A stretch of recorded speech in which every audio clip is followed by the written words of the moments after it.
How to detect canine hip dysplasia. Hip dysplasia is the abnormal development dysplasia of a dog's hip joints. Genes are a major factor to developing this condition, so dogs can inherit hip issues from their parents or be susceptible to hip dysplasia because of their breed.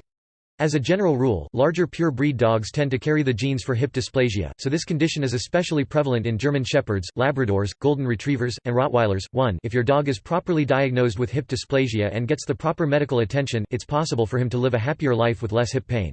Recognizing the signs in young dogs.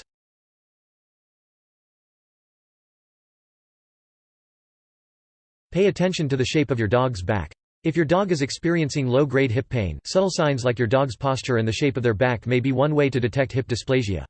If your dog suffers from hip dysplasia, they may have a sloping back when they stand. Their back may be arched and their pelvis may be tucked underneath them, giving the impression of a back sloping down to the pelvis, rather than a flat, level back. Many pups who inherit hip dysplasia from their parents will show signs of the condition at less than 12 months old, so if your dog develops a sloping back at a young age, this may be a warning sign. Look at how your dog walks. If your dog is taking short, mincing steps with their back legs, rather than long, easy strides, this may indicate he is experiencing pain or discomfort in his hips. One of the consequences of hip dysplasia is premature arthritis, so younger dogs with this condition may experience issues usually associated with older dogs, such as inflammation, pain, and bone remodeling. Your dog may also develop a habit of transferring weight onto his front legs to relieve any pain in his back legs and leaning forward, so the muscles of his forequarters will be more developed than the muscles of his rear end.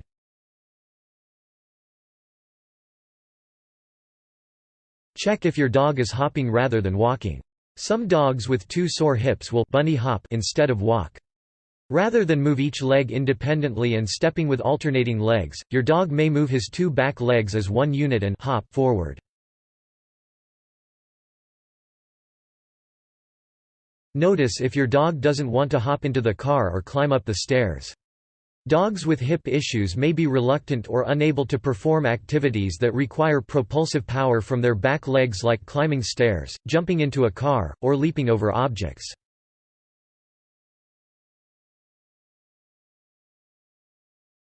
Take your dog to the vet if your dog displays lameness.